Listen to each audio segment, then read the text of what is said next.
Welcome back to another episode of To the Bottom Music Podcast. I'm Eric. I'm Mike. And today we have Joe Cudiamat from Addison, Illinois. Originally. Well, no. Before that, Why don't you let Joe say Bellwood? Yes, so I grew up in Bellwood, Illinois, then moved to Addison. Now I'm out in Seattle. All right, let's tell everybody who you are and why you're on our podcast. Okay. Joe is my best friend since the third grade, and me and Joe used to be in a band together called Tone Deaf George. Joe played guitar, and he had these shoes with wheels in them, and he would cruise around Heelys. I don't know if you know. Those actually came back. Yeah. So, Do you have those still? Actually, no. My kids now have Heelys, which is crazy. You know, I always wanted a pair of those. I was like an avid hockey player, rollerblader. Thought they were the coolest thing ever. Yeah. Imagine like cruising around on those on stage with a guitar and doing like moves and stuff. Yeah. The wires, though. Yeah, well now they Those get in the way. They got You know, I could wireless see units. I could see Dan Musa doing that. Yeah, we should. You know, Christmas is coming up. Oh, yeah, great gift. Maybe for the him. next show we should get some of those. I would break my fucking neck. But so yeah, Joe, what have you been up to, man? Joe, why are you here? Oh, so I'm here because, well, Lucky Boys was playing a show with TLB. You guys are playing. We're playing in the show. Show Off, right? So these are all like bands from when we were playing.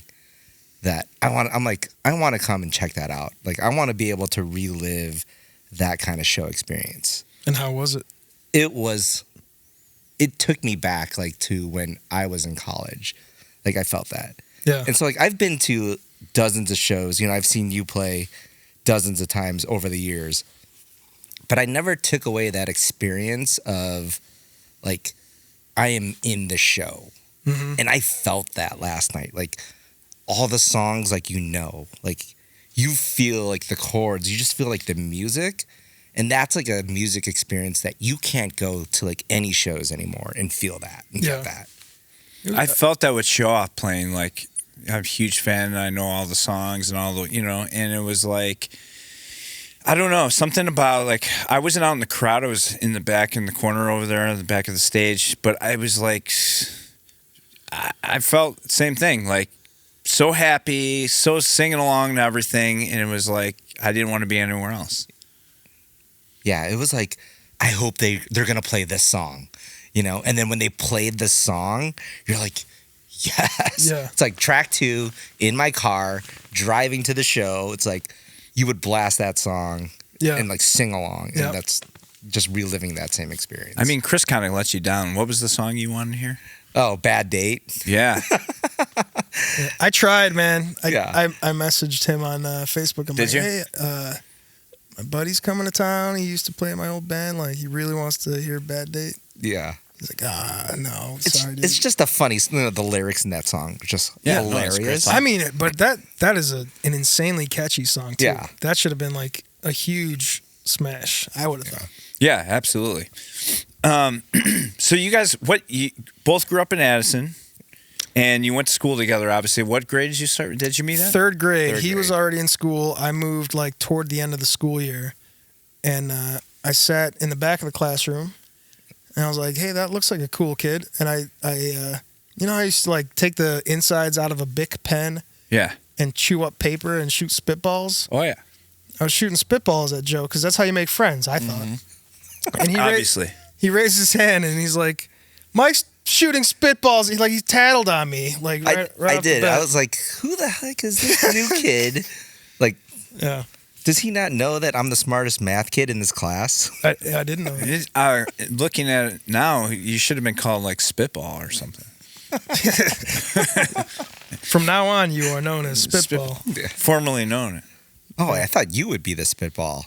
Oh, me? No. Yeah. Well, so did you guys have? All right. So you meet in school. You're shooting spitballs, or at least Mike's shooting spitballs at you. You tattle on Mike. You guys become great friends. Yeah. Then, like, 2 weeks later, we're riding our bikes to each other's houses. Yeah. Trading Nintendo games and shit. Maybe I still- watching soft porn. Maybe. Maybe. That came later, I'm Okay. sure. Yeah, we were much older. Yeah. But I'm sure that my Maniac Mansion is still in that house somewhere. There's no way. It has to be. There's no way. It I know. has to So be. I know I borrowed it. Great game. So if anyone hasn't played it, it's like this role-playing game. You pick like different characters and they get to do like different movements. But he is convinced because in his giant house that he could never find his Maniac Mansion game. He's like, I took it. It's somewhere in my house. There's no way. It's in the walls. Your brother like hid it inside the drywall. Had to have happened. And so when did you guys realize you both had a love for video games? I think it was like early on because Mike had like almost all the game. He had more things than I had in terms of like that area. And I was still like convincing my parents to buy me these things, right? But we would go to his house and then his parents would take us to Blockbuster. And like that was like the greatest ever. It's like you get to pick, rent games and like, you know, get a bunch of junk food. Yeah. And Order pizza. Order pizza. Like we always did that. And it's like, this kid's cool to hang out with, right? Fuck yeah. Yeah. Yeah, I mean, that would be my number one pick myself. Yeah. Yeah. My family was like, me and my brother were lucky. We got our Nintendo like either the year it came out or like maybe the year after. And our uncle out of nowhere like gave it to us for Christmas. Like my parents never gave me, I think it was like $350 at the time. I'm like, why? My parents never gave me a Christmas present that cost that much. Like, why are you getting this for us? But anyway. Yeah, and think about that now. $350 was probably a shit ton of money back then. Oh, yeah. Yeah. Yeah. And it's actually kind of surprising that it actually was $350 Yeah. back, you know, because we're talking shit, what, 30 maybe years ago? 86 or something. Yeah. 86, 87. You know, No, 85? 28, somewhere in there. Yeah. But either way, Yeah, it was something like quite some time ago, and that was a lot of money for the time. Oh, yeah. For sure. Yeah, there's no way my parents would have ever done that. Yeah. We've been like living in a world of cheap electronics for the past, 20, 25 years. Yeah. Where the prices are just steadily declining. You can go to Walmart and buy, a 42-inch TV for like $75 on sale, TVs back in the day were you remember that? Yeah. Like Huge. a 20-inch TV is like $900, And weighed like 500 pounds. Yeah. Yeah. Yeah. And $900 back then was like, in today's dollars, is like, what, $2,000? I don't know. Yeah, I remember when my brother and I first got our first TV at Christmas time. My sisters got a TV and we got a TV, and it was probably like a 20, maybe 22-inch or something like that. Real small, little tiny guy, and it was the fucking greatest thing ever for a Christmas gift, I also got Nelson After the Rain in my first CD player that same Christmas. It was I don't know when my dad was doing selling drugs or whatever, but it was a fucking wonderful Christmas. Nelson. Hell yeah. Yeah, After the Rain. The Nelson Twins. Oh, I played the shit out of that freaking CD. So you guys play some video games, ride some BMX bikes, probably get in a bunch of fights. When the girls coming into the picture? Oh, man. I mean, we tried to get them into the picture, but Probably not till like high school. yeah, for them to actually come into the picture, Yeah. high school, maybe like 8th grade, we were like meeting girls at the mall. Yeah. Like that was like our thing. Like every summer, we would literally ride our bikes to the mall every day. And we would be trying to like, scope out. Dude, at some point we were like on AOL Instant Messenger. Oh, okay, Or no, yeah. not Instant Messenger. No. It was like Actual- America Online. Actual AOL chat rooms. Yeah, chat rooms. ASL. At least Yeah. you Like, thought where you at, you you were know? on some... This is where the soft porn starts coming in. This is before catfishing was a thing. Damn. This was Yeah. like, if they're like, yeah, I'm your same age and I'm a girl and I live across town, like they're telling the truth, and you meet them up and it's Yeah, like, right. oh, hello. Yeah. Wow. We don't know what to do. Bye. So then, was there any squirrels or any like, hey, we both like the same girl type thing situations that ever happened? Or was it just kind of like you guys had your girlfriends and whatever? No, I think we had like different tastes. Yeah. Yeah, definitely. Yeah. And girls definitely liked us differently in that sense. So we never had like any competition Sure. or in that sense. And so as the girls are coming into the picture, did your friendships start to separate? where you like I don't know what your guys' relationships are like, but like, you know, some of my friends would get a girlfriend and we wouldn't see him for like 3 months. She'd break his heart, and the next thing you know, he's back, and we're like, yeah, bro, whatever. Like, you abandoned us, dude. You know? Yeah. I don't think there was anything like that necessarily. You know, maybe like breaks and hanging out where you're doing other stuff, but then you always like, you know, when you do hang out, eventually it's not like, what the fuck, bro? It's, you know. Yeah. Like, we had a lot of drama in our friendship circle. So then from there, when does the music start coming into play? Oh, man. Well, we used to like jam out at my house, at Joe's house. And then I started Tone Deaf George without you, right? Yep. With just Wayne, our drummer, and this guy, Matt Garcia, like very briefly initially, because he knew how to play guitar and he had one. I don't think we had a bass player. And then like the members kind of rotated like in and out a bunch. And then, no, wait, because we did like Paint Can. Yeah, like you were drummer, right? Yeah. You were drummer, I played guitar, and then Jay kind of played a bass like during that time. Yeah. But we would mostly do like covers like at this time. No, that was after like Tone Deaf George was playing shows, and it was like Wayne couldn't play that show because he was out of town or something like that. So how old are we here at this point?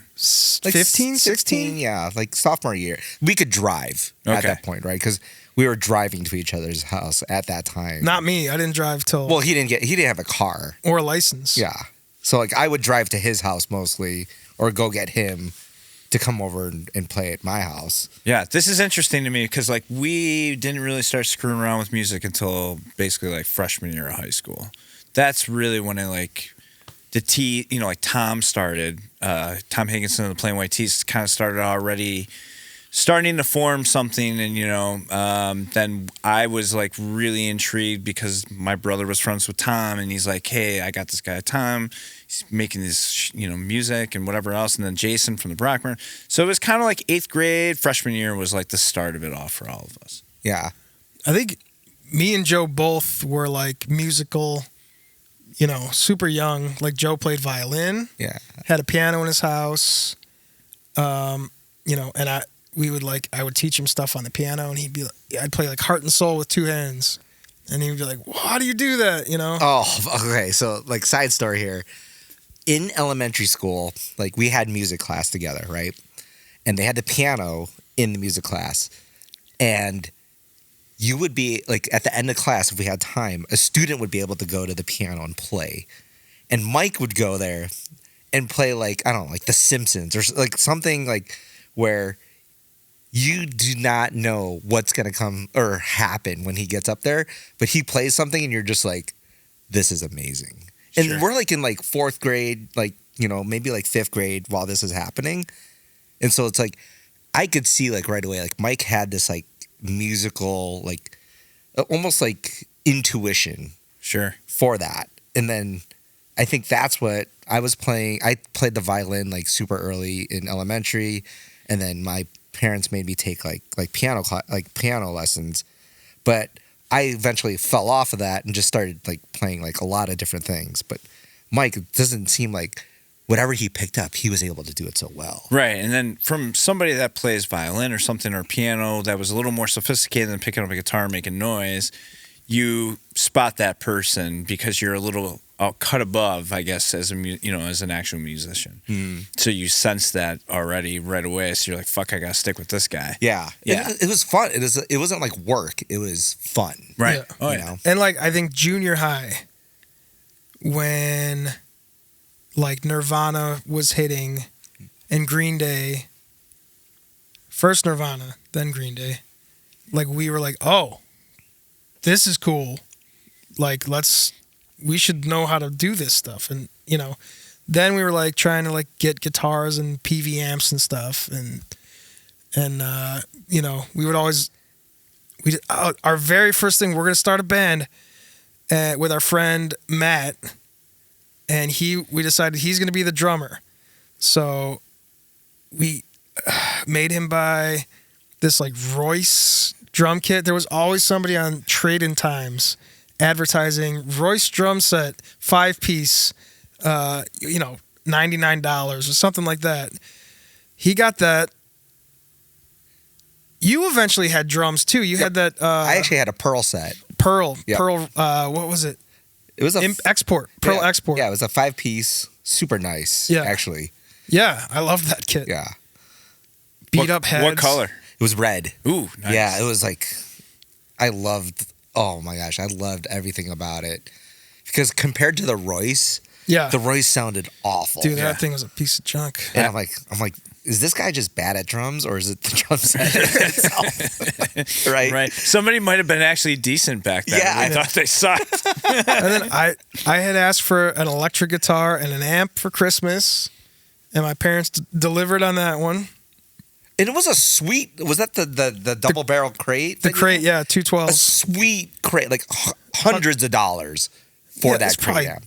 Probably 100 and No change. way. Back- That had to be at least like Well, $400 I think coming amp. from No, Mike's back then. dad was a musician, and your mom wasn't. Was she anything? I mean, she plays guitar, plays piano, she can sing. okay, so she was a little. What? So what about in your family? My mom played guitar. Okay. But my dad, nothing really. But yeah. So they were obviously all very supportive of you guys playing music, and it's probably like, hey, better than them sitting in the Yeah. back room. And let us make a lot of noise in the house, without yelling at us too much. Yeah, that's true. Like, because we would either practice in my garage or like Mike's attic, Yeah. and we were not quiet. No, we Yeah. would crank it. 211. Yeah. Yeah. You had 2 harmony guitars. Yeah. Right? Yep. And I had a harmony guitar Fuck yeah. that I still have with all the stickers on it. And yeah, we would just make noise, and like we didn't know what we were doing. We would learn like Smashing Pumpkin songs, and like, okay, I'm playing guitar on this one, you're playing drums, or switch back and forth, because we always wanted to play the drums because it was more fun. Yeah. And we were not good. But yeah, and that just then at some point we kind of had a band going or whatever, and then we heard about this program at the Park District in Lombard where they would have like shows, concerts for teenagers with bands. And we're like, shit, we're in, sign us up. And the rest, as they say, is lasagna. Yeah. There's a little, yeah. Wait, history. So, did you have a record? Was the record finished before you started playing shows, or when does the record come into play? Ooh, that was like Man. way after. Yeah, that was late because we did like a demo in my attic. Mhm. Like a 3-song demo. Yeah, and then we, on a boombox. Like Sure. live or That's what whatever. we did too. Yeah. Just a cassette tape, press record, real Yep. shitty, but just to remember what we did for the next practice or something if we had a new idea or something. Mhm. Which I think is funny too, because like Backdrop, my band, did not have a fucking CD. At this point, it wasn't records. It was we've gone past the tape thing and we're on to CDs. And we didn't put one out for like 3 years. And we were playing shows for like 3 fucking years before we even had anything to offer. No shirts, no nothing. And it was simply because I think we just didn't have money to like actually make one, Yeah, Yeah. I mean we recorded a cassette tape, which I guess could have been a CD, but we never got CDs pressed. We only got cassette tapes. But this guy from our high school had like a little setup in his basement, and like I don't think we paid him any money. I think we did. Like, well, I mean, we at least like got him food and things like Yeah. that. Maybe we gave him $50. I don't know. Yeah. Something super cheap. Yeah, and just like spent a day, maybe a couple days. I think it was a weekend. Okay, and just crank some stuff out. Yeah. And then made a tape to sell at our shows. Yeah, probably did a tape to tape deck or something like that. Yeah. Did your own duplication. Yeah, like each of us would take like 10 tapes and then go and make them essentially. Now let's talk about the artwork for the actual record. Now that was photographs For the that you- EP. For the EP. Yeah. The CD, yeah. Yeah. That was, Was there artwork for the tapes? yeah. Yeah. There And was? same as the CD is like, my dad, was kind of an amateur photographer. He had a dark room in our old house, like, and he was really good. And I would just like go through his photos, be like, oh, this is cool. This should be our album cover, So Yeah. I think, what was the tape? I don't just remember it black and white. I can't. Yeah, it was a photo though. I forget what it was. Yeah. But then so then the CD was like this awesome picture that he took of like an old guy in some little like small town, Illinois, like playing a melodica in front of this like just like a small town store that had a big sign that said bargain store or something like that. I was like, that's awesome. And then the back of it was my Your cousin. Yeah. Just a cool shot. And then was it the inside that was like the doll stuff, or was that the tape? No, the doll stuff was the tape.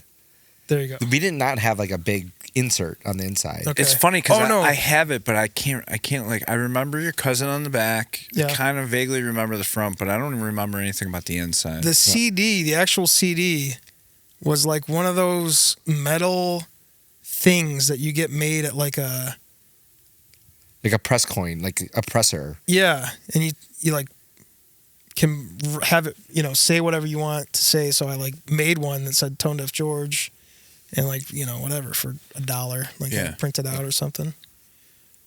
Well, off the cuff, remember the little trigger CD things would eject the CD out of the actual sleeve? yeah, Remember yeah. those? Yeah. Anyways, I don't know. Stupid. But, okay, so now we're at the point where we're at the Lombard Commons, and you guys are not knowing.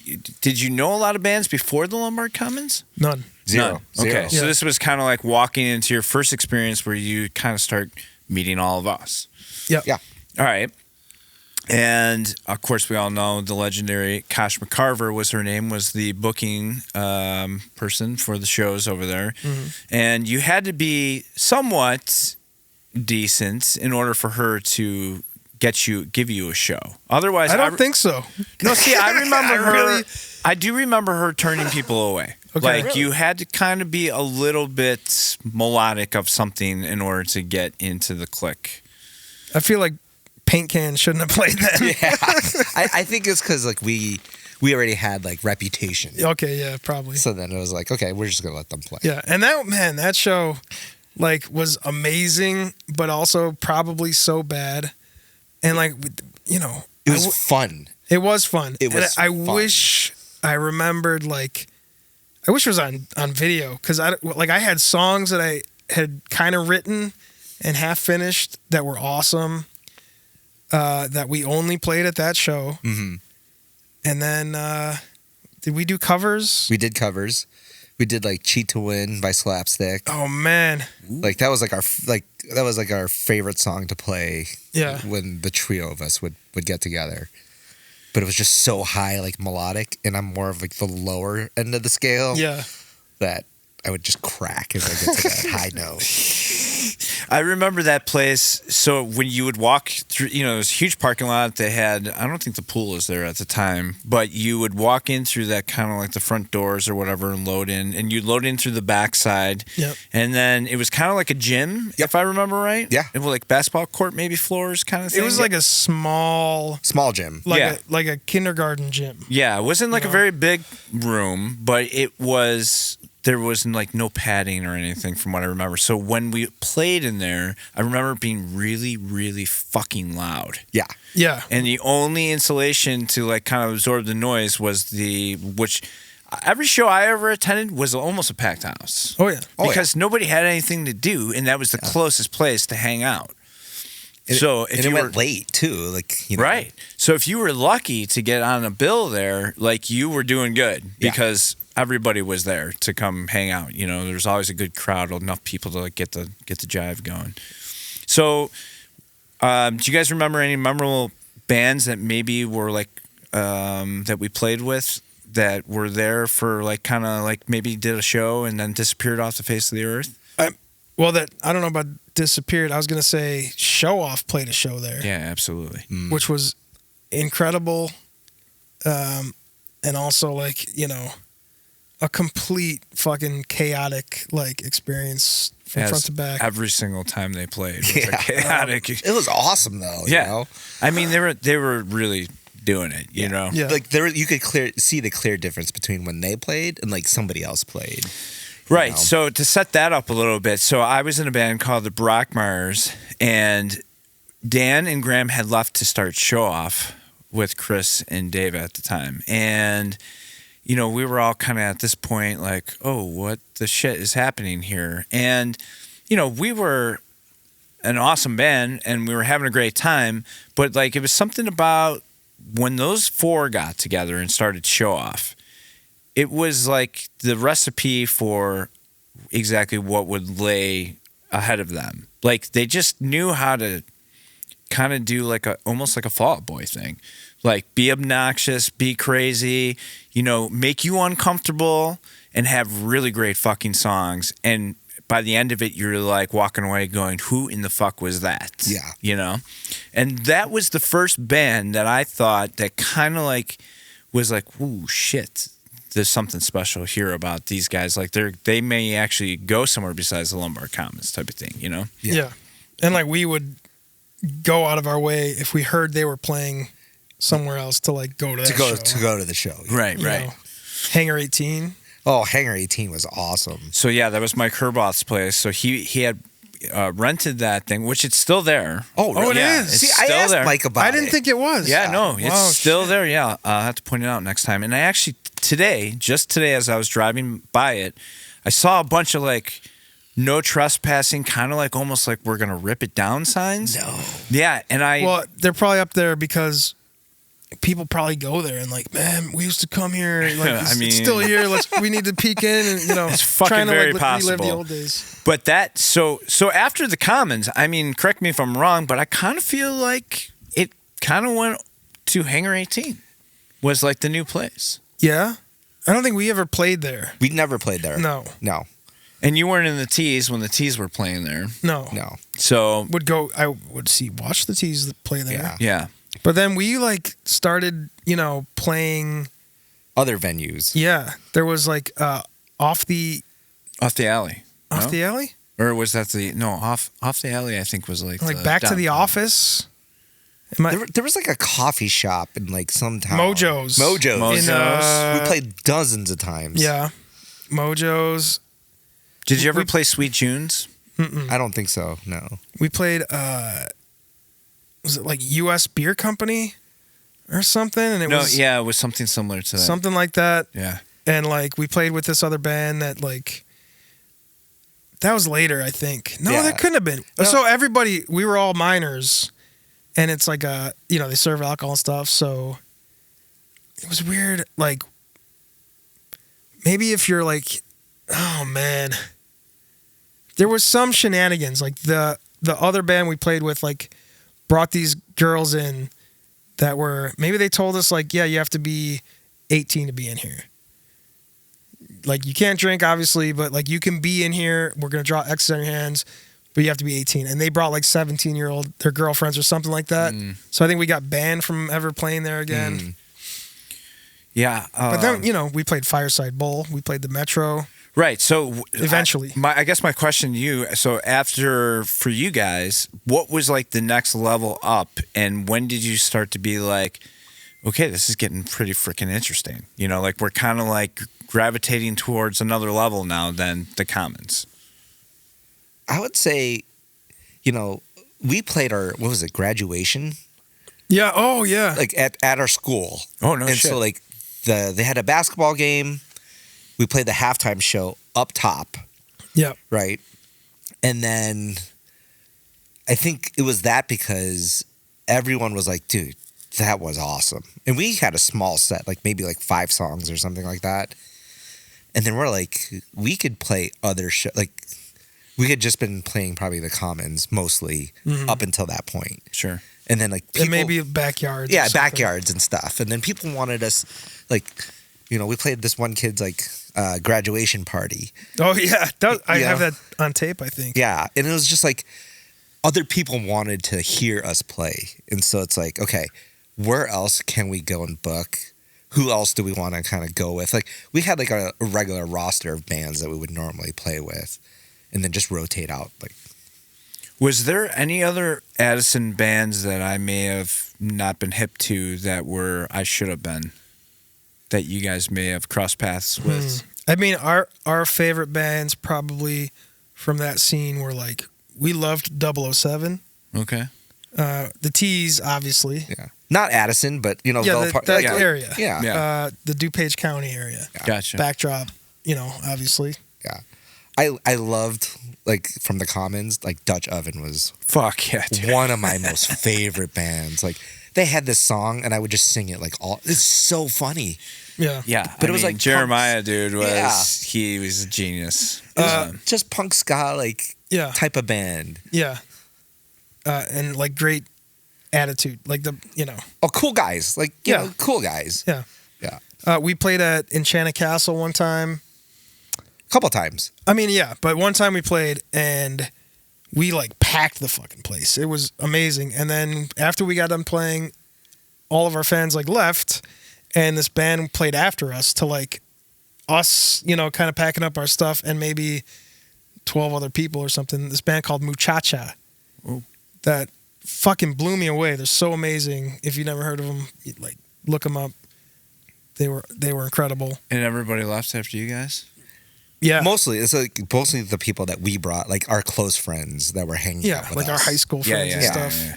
Like, all right, show's over, let's go, do Yeah. whatever. Yeah. Shit. So what kind of made you guys decide, what was kind of the downfall? College. Yeah.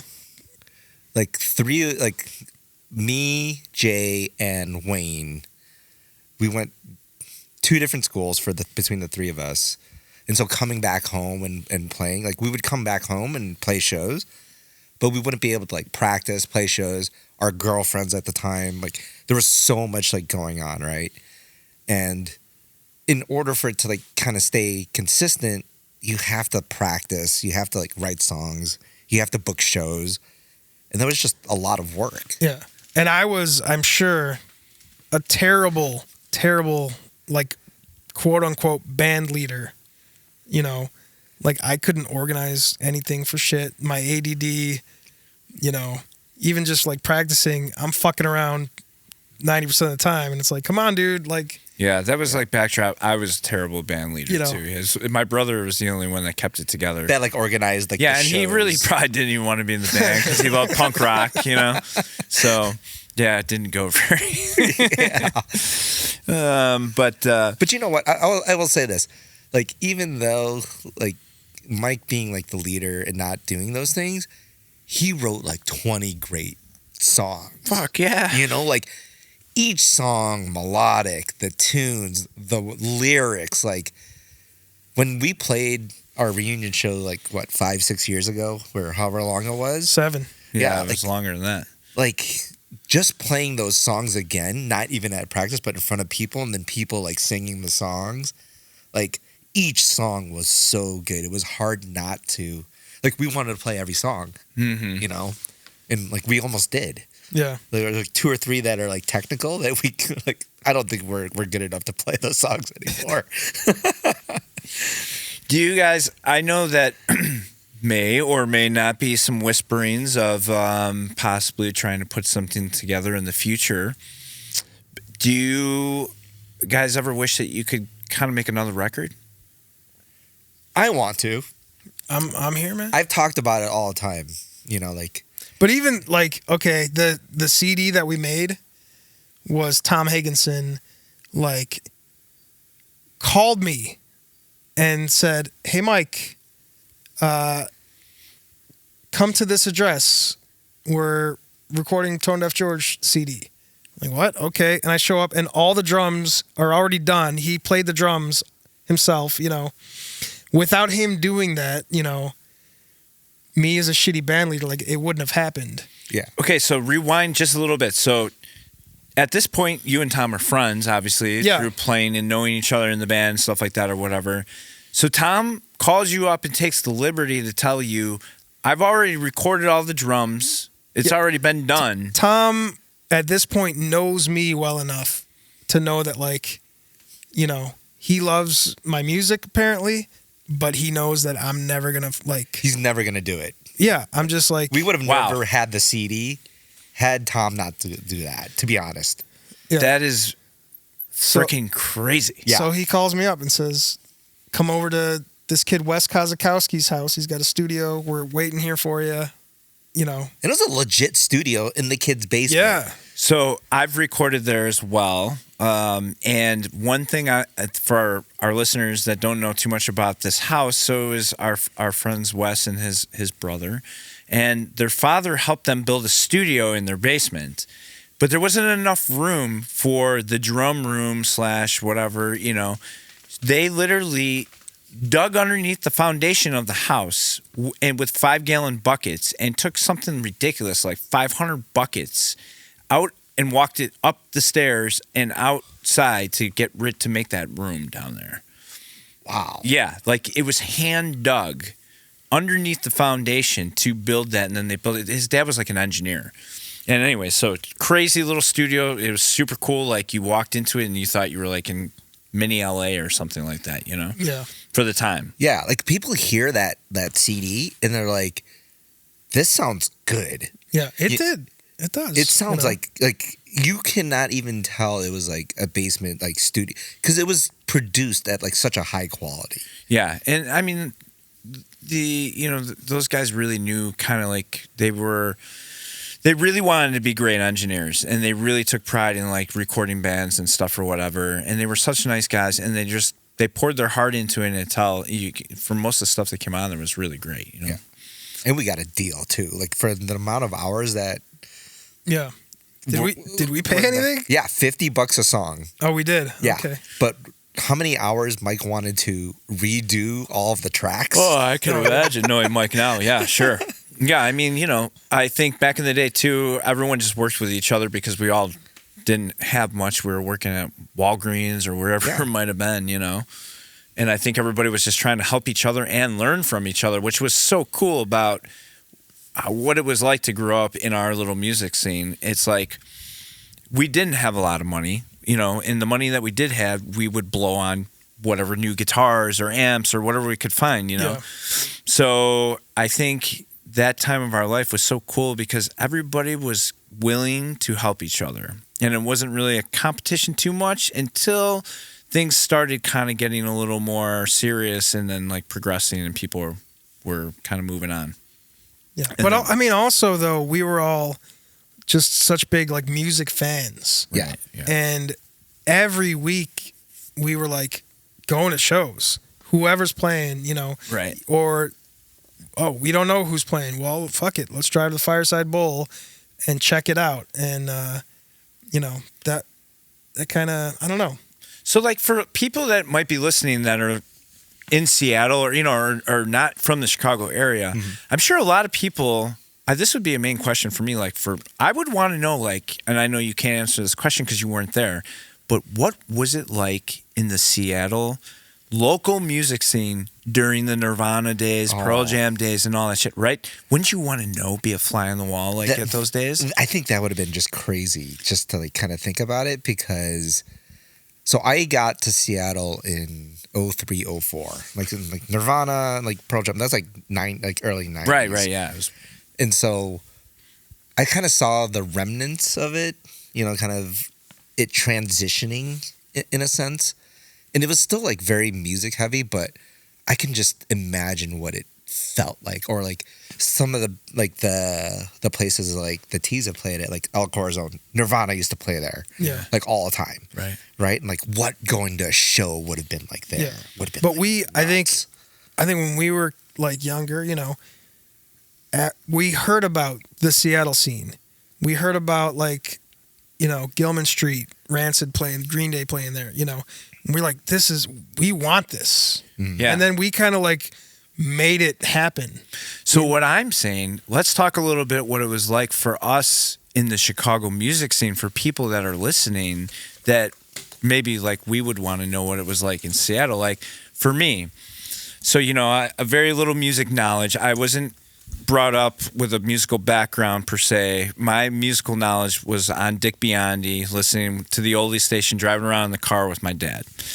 And my dad would sing to us, and that was kind of like all I really knew. So I knew like the Doors, this and that, the Buckingham's, like all the Chicago bands and stuff.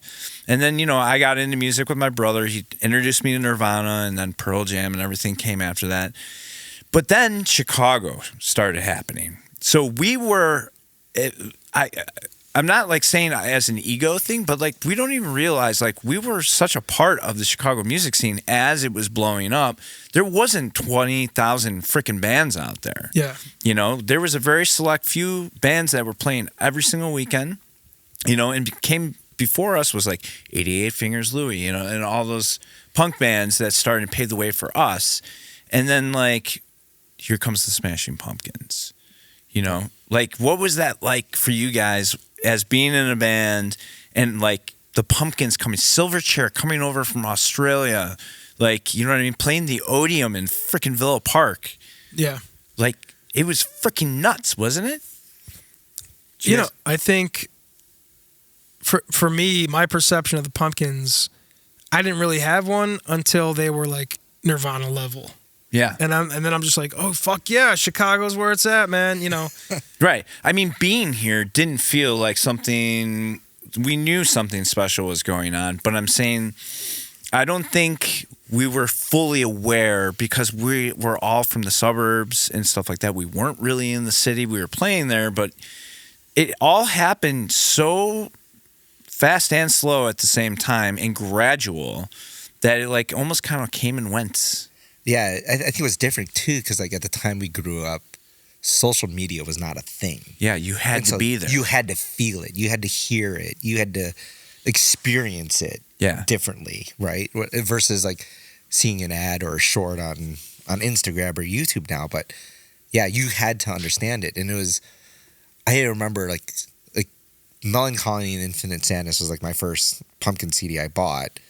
And just listening to it, it was just a whole different type of music. Yeah. And like your expression of that music, of listening to it and feeling it, is you buy the shirt. Like I had like nothing but band shirts as my wardrobe. That's how you described yourself. Yeah. That's our existence, is like getting band shirts, getting concert tickets, Yeah. Calling Q101. Who fucking Request the total, the request hour or whatever. Yeah, and the radio was a huge part. I was recording, like the radio to get the songs off the radio because I didn't have the money to go buy the fucking records. And when I did, Yeah, I still have tapes at my house because I used to record everything offbeat with DJ Chuck Wren. It was like a ska show. He broadcast, I think, out of a college radio station once a week, and I would like, there was no internet really, at least not for music, right? Right. So ska at the time was like, it's like the most obscure shit at that point that he's playing. And it's like, you can't find that.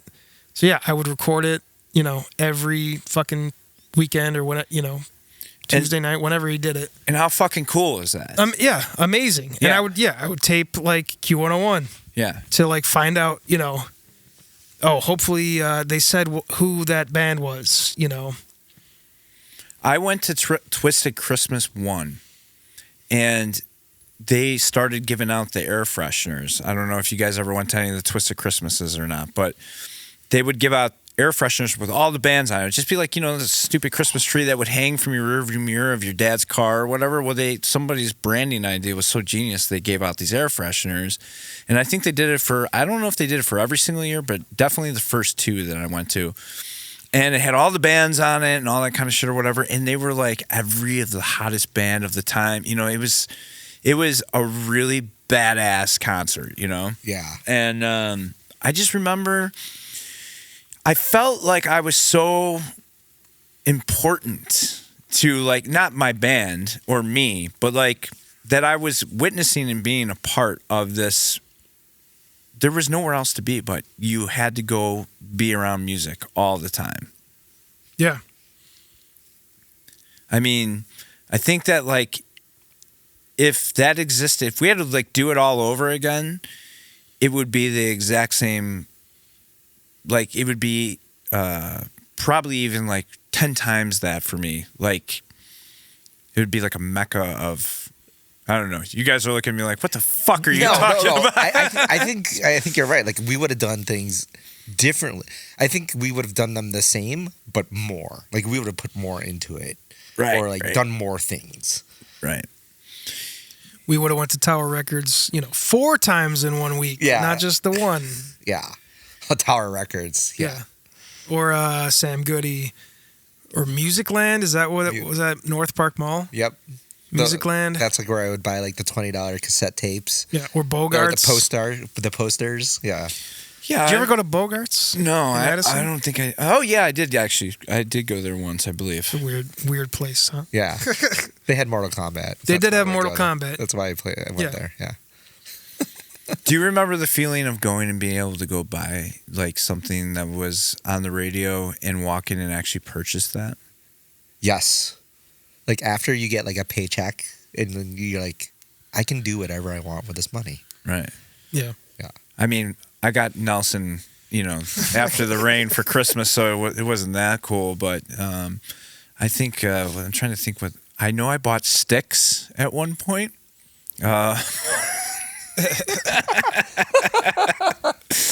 From Nelson after the rain to sticks, like Mr. Roboto or whatever the fuck it was called. I think one of my first tapes I bought, this is pretty embarrassing, was Ace of Base. No, dude, I saw the sign. Yeah. Oh, yeah. The whole album. I bought the tape at Musicland at Stratford. I was with my uncle, and he was like, I was like, oh my God, do they have Ace of Base? Like, I had just been listening to that song. It's all I could think of at the time. I'm like, I got $20 from Christmas. I'm like, I'm buying this thing. I mean, it was a good album. Remind me to tell you about Ace of Base later. That's the other thing, though, is we had like such a wide spread of musical tastes between like our friend group. Like, it wasn't just like grunge, punk, ska.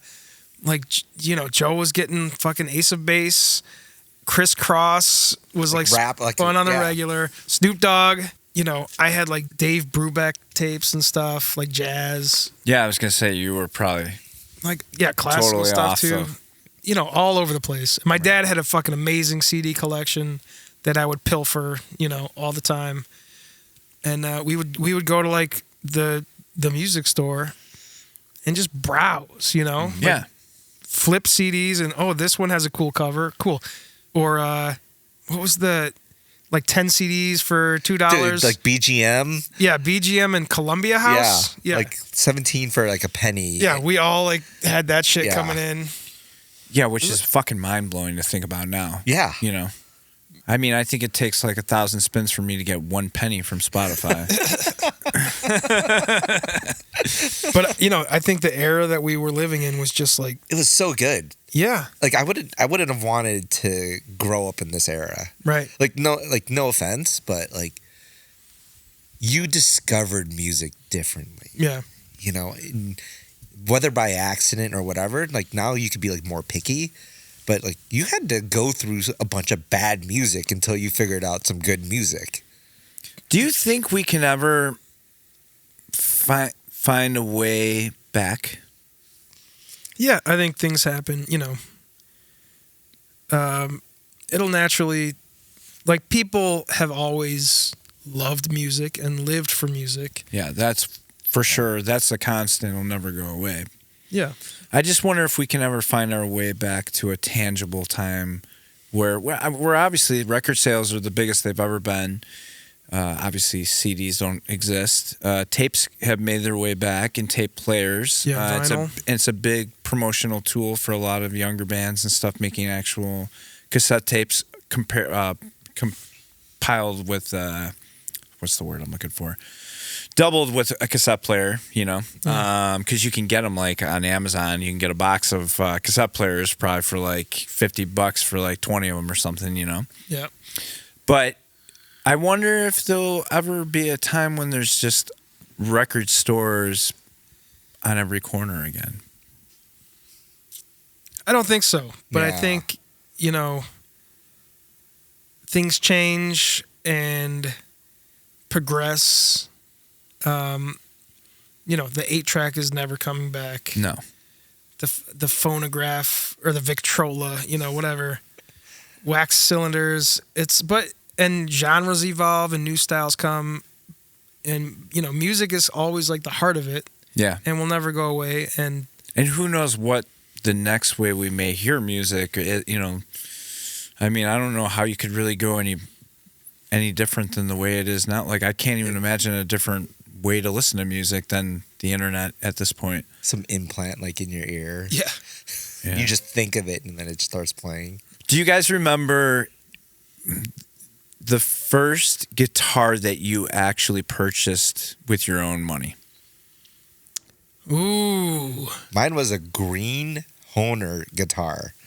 spray painted green. Oh, was it spray painted? It was What spray the- painted. what was I the don't know what it was original? originally.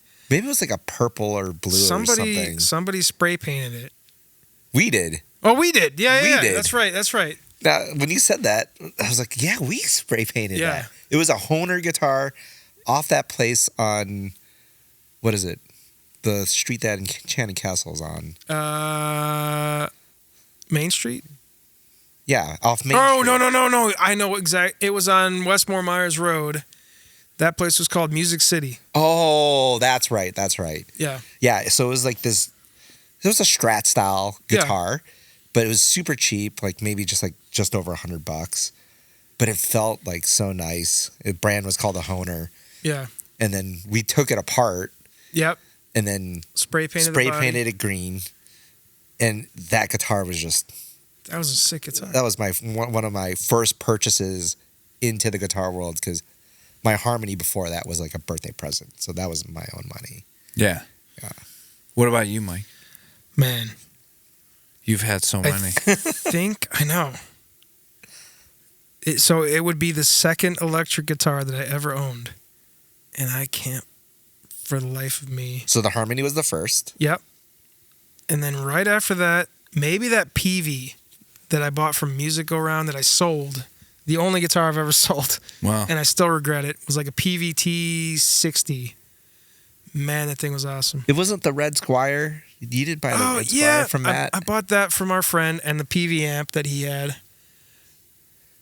I think that was the first one you bought. It could have been for like no money Like at all, ze- and yeah. like a stack of like punk CDs that he didn't want anymore. Yeah. That probably was it. Yeah. Then the PV, then maybe the Fernandez, then the Yamaha. We're going to be here for 8 hours Yeah. if we start listing on Yeah. all those guitars. Mine was a P or what the hell was it? Not a Kramer, not a Harmony. It was a blue Memphis electric guitar from Perry's, and I got the PV Rage with it, and I bought it. I got it for a birthday present in I believe it was 6th grade. Played it for a month, didn't know what I was doing, and then I put it in the freaking closet and didn't touch it till 8th grade. And then Darren introduced me to Tom Higginson, and then he introduced me to the Brockmeyers, and then like shortly after that, Nirvana and everything else. And I'm like, I gotta fucking do this. Yeah, I got to figure out how to play I this gotta thing. figure this out. Yeah. And it was as loud as it could fucking go. And I would sit down there. I'd play air guitar to Summer of '69 on my sister's bed, pretending I was playing music in front of fucking millions of people. Yes. And then I listened to DJ Jazzy Jeff and the Fresh Prince right after that on my sister's stereo. Nice. I listened to a lot of DJs too. I listened to B96 at that time. Oh yeah, Yeah, I was huge. fucking DJ Marsky. DJ Marsky. Yeah. Bobby Brown. Oh, yeah. Who was it? Moni Love. It's a shame the way you mess around with my heart. It's an old song, obviously not done by. Yeah, and they sampled it Yeah, I thought it was or something, or they redid Moni it. Love or something. Anyways, that was a great one. Yeah. Yeah, so many fucking good ones. So going back to that question like you asked us, are there like songs that you guys did not get to record that you want to like go back and like re-release, or like you release the B-side, let's say, tracks Are you saying for Backdrop? for Backdrop? I mean, I've always wanted to do one last record with the original, pretty much the original lineup. I felt that we had something special, and as the years went on, we got better, and we were writing better, as all of us were. And I feel like when it got to the point where we were probably at our prime, we didn't get that chance to make the record. The Driveway was cool, but we had a lot more to say. And I feel like we were so at the point where this is what we really are, and I wanted the world to hear that, and we stopped. But so when you guys released the Spotify, though, you released extra tracks that were not on the Driveway. Right. And so there's a lot of those that I probably actually might take off of there because I feel like they were Darren thought like, oh yeah, dude, it's like Elliott Smith shit. And I'm like, God, dude, like please pick some ones that I fully went sang, or whatever. But, he thought that was cool, so I'm letting him have his moment with him, and I may take him off or might put some other ones back up, Yeah. No, you're keeping them on there. Okay, I'm keeping them on. Yeah. But to answer your question to that, yes, I do, and I still want to. I don't know, as time goes on, people get butthurt about a lot of things, and I'm not speaking for them, but I would say that there's been a lot of hurt through the times, too, of playing music, and I wasn't always the nicest guy to be around, and I would say that, like, I want to do another record with those guys, and I hope that we get to. Nice. How about you guys? Like, I know I asked, and you said, yes, you do. Do you guys really think you could maybe do it for me? Pretty please? Well, I'd love to. I don't know if we'd have, like, everybody kind of come in and do it. Do you think everybody would do it? I guess coming off the backdrop question, do you think you would be able to get everyone back together to do it? A CD or or maybe even a couple tracks. I have no idea. I don't think so. I think if there were two people that would do it, and this is like a long stretch too, it'd be me and Mike. Yeah. Sorry, I might be going in some uncomfortable territory, so I didn't No. put you on the spot about it, but I mean, like, I just think, as we go through life and we're getting older, everybody still wants to make that record, right? And I think that it just gets harder to make the record. Yeah, there's just so many songs that I love that are not on the EP. And even, like, taking some songs off the tape that we did, and, like, to, like, 4 a.m. I would love to redo 4 a.m. Like, a great song also has horns. Yeah. That's another thing. Like, horns is, like, the hard part also. Well, you guys were kind of like in our circle, besides Penny and the Loafers, that came a little bit later and stuff, whatever. But you guys were the only ones. The Liz Dexics. Yeah. Liz Dexics? Yeah. From Wooddale. Yeah. You're the only ones fucking blowing horns, that's for sure. Yeah. Which was ballsy as shit. Yeah. Was that it? Yeah. Liz Dexics. No, AKA. Didn't AKA? No, they didn't have They didn't horns. have horns. I mean, there were other bands like slightly outside of our circle, like, Greenhouse. Amazing Chicago man, I don't know if ska band, one of the best, and like Slapstick, obviously. Yeah. Yeah. Who was that other band? Oh shit! Suicide Machines? No, they were Detroit, Oh. and they didn't have horns. They were just ska, no horns. Do you guys realize how lucky you were to be able to pull off a band and have horns in it, and like be able to get the people and actually form a band with horns? Having 6 people is a lot harder than 4. Yeah. Greenhouse had like 12 people. I feel like. But like for a bunch of high school kids. Yeah, getting everybody together for practice. Oh, okay. There's a show coming up on this date. Everybody has to commit to it. To practice. Yeah. Right. More people. Or even super like, cool, but the more people, the more problems. Yeah. Or even just the night of the show. Like, oh well, I gotta work, or Oh, my aunt's getting married. I can't make it. The more people you have in the band, like the more that kind of thing comes up. Slows you down. Yeah. But it's not like the experience of the band is not there unless all 6 of us are there. It's totally different with just 4 of us. If you guys were to pursue to continue to make some music here, what would we expect to maybe hear? Would it be I think old stuff. Like, I want to get some of the old stuff that were never on a good recording recorded. Okay, but if you were to record some new songs and like try to take a hand in writing some new songs, what do you think we would hear? Classic Tone Deaf George.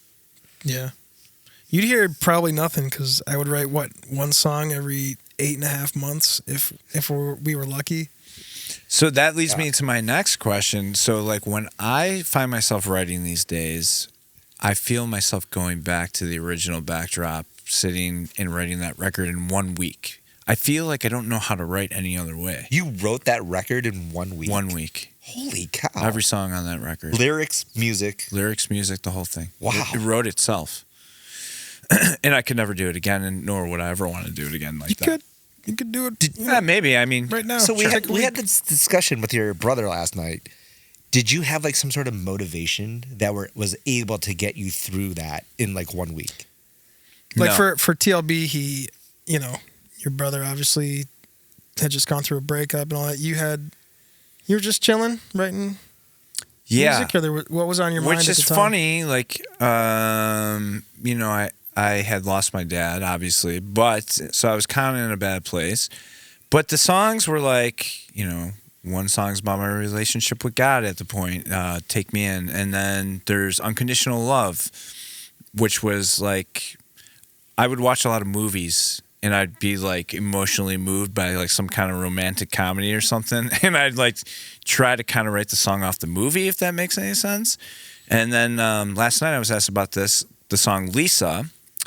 I say this line and there's something like, I don't want to catch your disease or something like that. People actually would come up to me and be like, dude, you okay? Do you got like some kind of syphilis or something?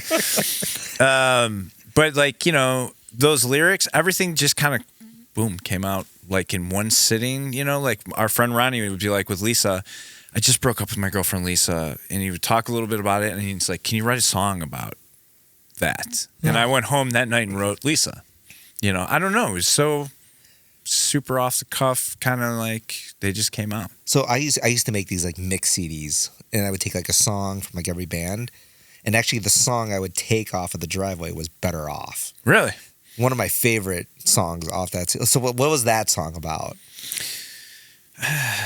I mean, I was also going through like high school kind of love at that time, so I feel like that was probably some play on that, Yeah, it's Better Off This Way. I was also kind of still in and out with the Brockmeyers and stuff like that, and Jason was like kind of like, I really loved his writing style, and I would take a lot from inspiration from him, I think a little bit, Mm-hmm. But yeah, I don't know. I think who can really answer for sure exactly what those all really were, I think it was just like a lust for wanting to play music and write songs, Do you think it'd be weird, like if we're writing songs now, that we'd be writing about the same topics we were back then? Well, that's okay. So the Smoking Popes released a record that's like I Have Mono, or it wasn't called I Have Mono, but kind of like a play on like high school, and I love the Smoking Popes. That's my number one go-to band. But whatever it was for me, I love it now, but at the time when it was released, I couldn't kind of like sit with it, like because I wasn't there anymore, But now I can listen to those songs and I love them, and it means something different. But like I was so excited for them to come out with that record, but for whatever it was, I was past that point in my life, and I couldn't go back. And I don't know if it was just the moment I was in or whatever. I mean, we could sit here for hours and talk about like kind of like where you are when you're writing a song and what that means and who's going to like it and who's not, Yeah. And I think like for me, being a fan of you guys, I think what makes me happy is being friends with you guys and knowing that what kind of awesome guys you are. And it's like, I want to hear you guys perform and play music because I know there's more left.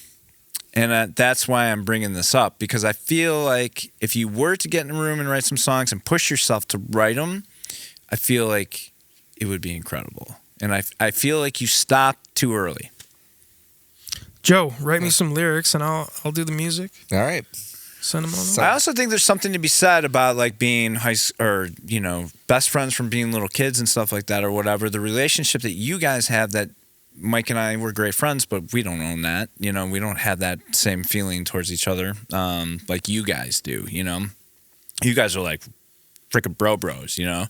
So it's like I feel like that shows in the music too. When you get together with somebody that you're that close with, and you just kind of know what what Mike's gonna do. You know when he's gonna fart. Often. Many times. Right. So I just Yeah, think and then he's gonna call fucking doorknob on me. Start punching him in the See, arm. right there. There Gonna you run go. across the room. Right. So I think, you got more to do. You got more to say. And I would personally, if you guys ever get around to it, I think it was a lot of people, not just me, would love to hear it, Yeah. So fucking get to it already. All right. Sounds like a challenge. Done deal. Yeah. When are you flying out? Tomorrow morning? Tomorrow afternoon. Are you excited to go back home? I am and I'm not. You Yeah. know, this was, I think one of the things, like, also just getting older, like, every time I come back, like, you have to do a lot of family stuff, right? Because you haven't seen your family in a long time, but then it's like, what about your friends, Yeah. right? And I think this was an opportunity just to, like, hang out. I haven't hung out with Mike in, like, a long, long time. Yeah. I feel like even when we like get to see each other, Yeah. we can't really hang out. Yeah, it's like You know. we still have, like, family Stuff going on yeah. and like Sure. Yeah, I mean, having that time away for 2-3 days or whatever, I think is kind of crucial every once in a decade, Like, just kind of thinking about just experiencing this past weekend, I would even consider, like, if you're going to be home for, like, a stretch of a couple of days and you want to just sit for a day and just, like, write songs or, like, just jam or something like that, I would come back for, like, just something like that. Yeah. I think that'd be cool. Like, we get together and, like, hang out and, like, we draw inspiration from each other and we go away and then start writing, like, things from that experience. Yeah. And I think we're at a place now where, like, it doesn't have to be a week. It could be like a day and a half or 2 days or whatever, but just something like that, just, more often or something like that. Sure. I think would be great. That was a big topic of conversation last night with Kastub after the show from Lucky Boys Confusion. We just it would be really nice to have a writer circle where we just write tunes, and everyone gets together and just plays, let's write some tunes and then, like, lay them down on a laptop. Yeah. Who cares if it sounds like whatever, like, just fun. I think we need to start like renting cabins for a weekend and just pile a bunch of people in there and hang out, write songs. That is a fucking great idea. Could you imagine, like, none of us really drink anymore, some of us do, so it could be a shit show. But yes, it's an invite only, or invite whoever you want. Rent a cabin, everyone chips in. We put a 4-track in there, we put a laptop in there, bring some guitars. Yeah. Right? Yeah. And see what happens. I think that'd be great. Like, and just to mess around, Yeah. Right. It doesn't have to be perfect. Who is bringing the plunger? We better get one of those foil toilet things. Better make sure the exhaust fan works before. Okay, no beans or anything. Okay. Yeah, this isn't a camping No, we fucking gotta go- experience. We gotta go full beans. Fucking get the garbanzos out, It's like we're eating rice and broccoli. Okay, Yeah. we're gonna Right, stick right, it to right. a straight Yeah. kind of. I mean, you guys thought we brought a lot of fucking shit last night. Could you imagine a weekend with Retondo in a cabin? No, this would just have to be like acoustic, just Fucking- acoustic. Maybe just one electric. Like, we don't need. No, I think we need it all. But like then, like if we went away, you plug into like a Foresight or. I mean, I Sure. was thinking like, yeah, maybe if one guy remembers to bring an acoustic guitar, great. Otherwise, like, it's still gonna be a good time. Mike brings a didgeridoo or whatever those things are called. You think I'm planning like a songwriting retreat? I'm just thinking about hanging out. Yeah, you this know? is just Yeah. code for our wives on It's the like podcast, chill. right? Yeah. Well, yeah, I'm really looking forward to it. So let's get this going, for I'm sure. down, I'm That's down. the new guys' weekend. Yeah. We're going up to Wisconsin, Which is We gotta work- wink, wink out. downstate. I mean, we got to work around Mike's schedule, so that's really the kind of limiter here. Yeah. I could fly anywhere. I'm free tomorrow. Let's do it. When you go home, what is your life going to look like? What do you do for a job? So I just got my master's in data science. Fucking congratulations, dude. Yeah, so I do external dev strategy right now, and Explain that to our listeners a little so short, like- brief. So I work for a gaming company, and what I do is essentially we hire external people to help build our games because we don't have enough FTEs, or if like we want to partner and do something cool. So I take a look at like what our strategy is in hiring outside of that. What does the inside of a gaming mecca look like for a developer? It's actually fun. It's like the ideal job. If like I think back to like when we were kids, Yeah. that's where I would want to work. What does the office look like? It's like, their pantries are stocked with food that are completely free. Lunch, breakfast, dinner free coffee.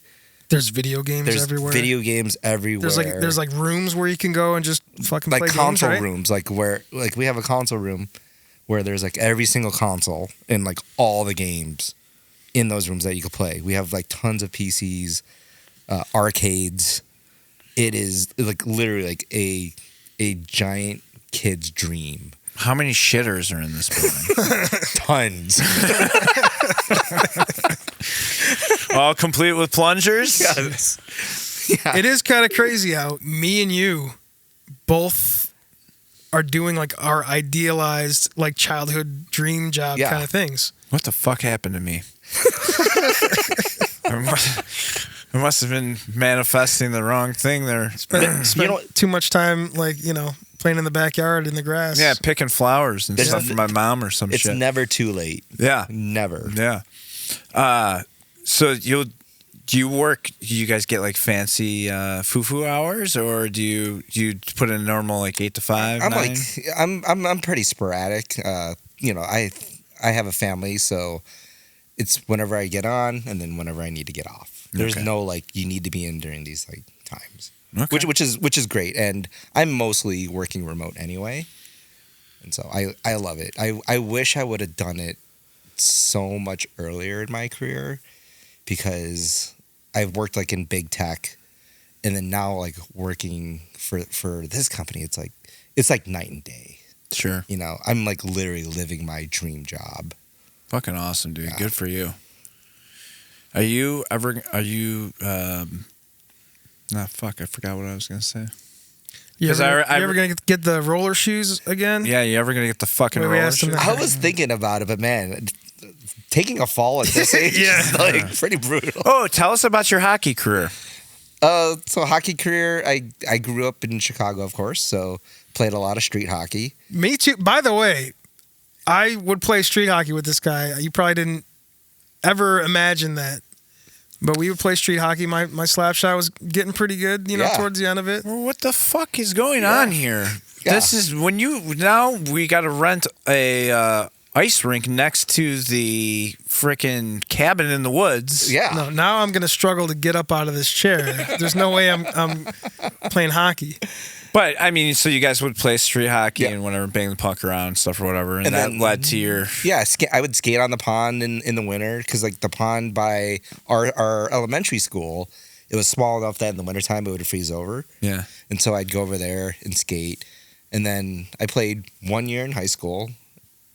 My junior year, I got injured my senior year. And then I played like rec in college. And Did you pull a groin or hammy or what'd you no, knee. I had knee problems and then like ankles. do? Okay. And then later on I had my shoulder dislocated. Jesus, Joe. So like Should have been a musician. much safer, that's Yeah. for sure. But I picked it up a couple years after I moved out to Seattle, and then I've been playing ever since. So There's one time Joe was at my house and we had the net set up, playing just practice shots, whatever. My dad comes home from work, and my dad, into hockey. I think he used to play. he used to play, yeah. So Joe's like, hey, show us your slap shot, because we're practicing. What, Mike's setting up the net. I love how you call it we're practicing. Yeah. Well, we're working on the slap shot, trying to get the puck to rise off of the driveway. Sure. And sail into the net. I guess I'm setting it You're up. setting up the net. My dad comes home. Joe's like, hey, show us your slap shot. Because I think I was probably like, yeah, my dad's awesome. Because he showed me his slap shot. I was like, dude, he's like incredible. Okay. So I'm like, I take 4 or 5 steps away from the net. My dad's like kind of squaring up, and Joe's like, don't hit Mike. Don't hit Mike. And my dad, like, bam, nails the puck, and it sails right into my face, into my teeth. Oh, shit. And I was like, oh, God. Like, blood pouring out. But it ended up being the best fucking thing because he felt so bad that he took me and Joe to Blockbuster. Yeah, we went to Blockbuster. Rented two Super Nintendo games instead of the normal one. And you had a good old time. yeah, and it was amazing. I have kind of, it's not a similar story, but my dad came home from work and I had been fucking around. So I was quite a rebel back in the day, and I would steal the keys to the fucking car and try to teach myself how to drive stick shift. Oh, nice. And I would look at my brother and be like, hey, watch this motherfucker. Kind of like my episode over at Guitar Center the other night. Yeah. Like, hey, I'm going to go grab a flying fucking V and turn it up to 11. Get this shit on tape. So my dad comes home from work and, you know, he kind of lets shit fly all the time. And I know he knew I was doing this, but I wasn't going around the block yet. I was just going up and down the street. So, and like once or twice and then putting the car back, like not all fucking day where they're going to call the cops on me, you know? So my dad comes home and I'm like, a couple girls come over from the neighborhood girls and whatever, you know, and I'm trying to be fucking cool. And I'm like, Dad, check this out. He's like, what the fuck are you doing? I'm like, just watch. I go to fucking start the car, and if you don't push in the clutch and you turn the fucking ignition, the car fucking jumps forward. Well, my dad is like basically standing in between the front of the car and the other fucking car. Oh! This green Caprice we had in the driveway or whatever. So anyways, I go to start the fucking thing, and he had last second the smarts to jump out of the fucking way, and the car jumps forward, and I would have smushed my dad in between both like, you know, kneecaps. Yeah. Took him out. You would have been would've on the hurt. way to the hospital Yeah. for sure. You know what I mean? And I mean, talk about fucking close call. And if I would have done that to my old man, I mean, dude, You would have been done. I mean, he probably wouldn't be walking. They'd probably Yeah. be pushing him around in a wheelchair for the rest of my life. Oh. But that's what I got for being cool. And ever since that day, I was like, I better really think about what the fuck I'm doing. Yeah. You know? Yeah. You smash him. And I did smash the front of the other car, Yeah. too, by the way. So it's not like, you know, it didn't do much damage, but yeah. That's the least of But I your mean, like, worries. just imagine you like crush your dad's legs, the trunk pops open, a black garbage bag full of Portos spills out onto the I fucking mean, driveway. yeah, I mean, in a perfect world, you would think that would really happen. Orchie, fuck too. What the hell?